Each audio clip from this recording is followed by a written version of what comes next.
ముఖ్యమంత్రి వర్యులు యనుమల రేవంత్ రెడ్డి గారి స్వాతంత్ర దినోత్సవ సందేశం.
గౌరవ వందన బృందానికి ధన్యవాదాలు, శుభాకాంక్షలతో అదిగో పాఠశాల విద్యాశాఖ మైనారిటీ గురుకుల విద్యాలయాలు ప్రభుత్వ బాలికన్నత పాఠశాల గోల్కొండ విద్యార్థిని బృందం ఏం చేస్తున్నారు?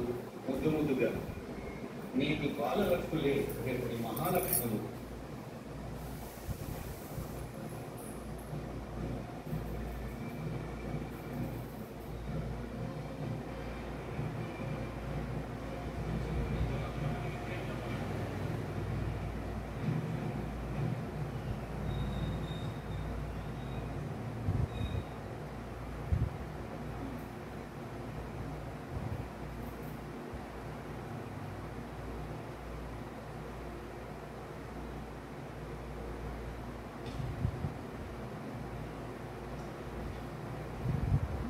గౌరవనీయులైన ముఖ్యమంత్రి గారి స్వాతంత్ర దినోత్సవ సందేశం.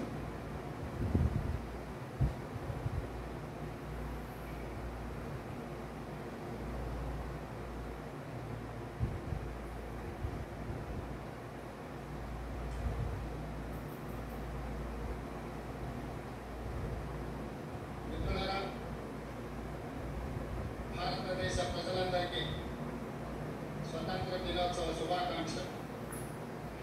బ్రిటిష్ బానిస సంఖ్యను తెచ్చి స్వేచ్ఛావాయువు పీల్చుకునే ఈ రోజు మనందరికీ పర్వదినం.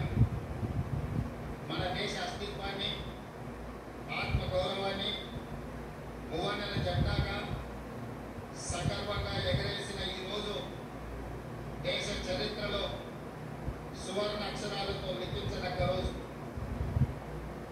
ఈ రోజు మనం అనుభవిస్తున్న స్వేచ్ఛ, స్వాతంత్రం ఎందరో మహనీయుల త్యాగ ఫలం, సుదీర్ఘ పోరాట ఫలితం, అనేక ప్రాణ త్యాగాలు, అనేక జీవిత త్యాగాల ఫలితం ఈ స్వాతంత్రం.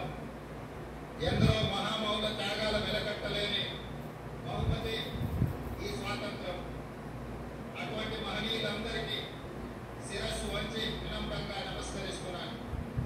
వారి త్యాగాలను స్మరిస్తూ తెలంగాణ రాష్ట్ర ప్రజల తరఫున వారందరికీ కృతజ్ఞతలు తెలియజేస్తున్నాను. పోరాటం అంటే ఘర్షణ, యుద్ధం, హింస.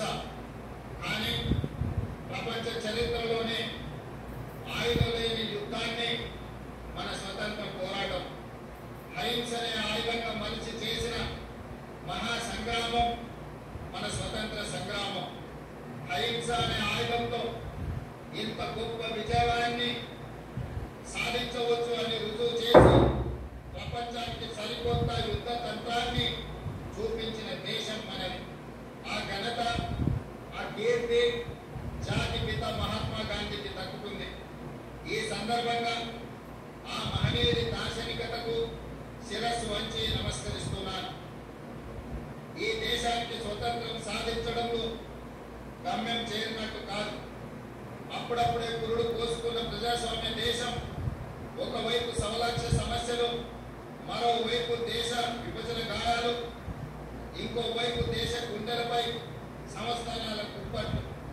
ఈ పరిస్థితిలో ప్రజాస్వామ్య దేశంగా భారత్ నిలదొక్కుకోవడానికి బలమైన పునాదులు వేసి ఆధునిక భారతావనిగా అవతరించడానికి అవసరమైన ప్రణాళికలు రచించి కార్యాచరణ ప్రకటించి సగర్వంగా సమున్నతంగా ఈ దేశాన్ని నిలబెట్టాల్సిన బృహత్తర బాధ్యత నాటి కాంగ్రెస్ పార్టీ నాయకత్వ భుజాలపై ఉండింది. అజాగ్రత్తగా ఉన్న, అలసత్వం వహించిన, రాజనీతి లోపించిన, దూరదృష్టి కొరవడిన నేడు మనం ఉన్న ఈ భారతదేశం ఒక కలగానే మిగిలిపోయేది. శతాబ్దాల దోపిడీ అణిచివేతల తరువాత స్వతంత్రానంతరం 1947లో అధికారం చేపట్టే నాటికి అంతా శూన్యం. చేతులు కాళ్ళు కూడదీసుకొని ఒక్కొక్క వ్యవస్థను ఏర్పాటు చేసుకుని పారదర్శక ప్రజాస్వామ్య పాలన అందించాల్సిన బాధ్యత నాటి నాయకత్వంపై పడింది. తొలి ప్రధాని పండిత్ జవహర్లాల్ నెహ్రూ వంటి గొప్ప మానవత్వవాది దార్శనికుడి కారణంగా భారతదేశం ఈనాడు ఒక వైభవోపేత వైజ్ఞానిక దేశంగా పారిశ్రామిక శక్తిగా ఎదగగలిగింది అని చెప్పక తప్పదు.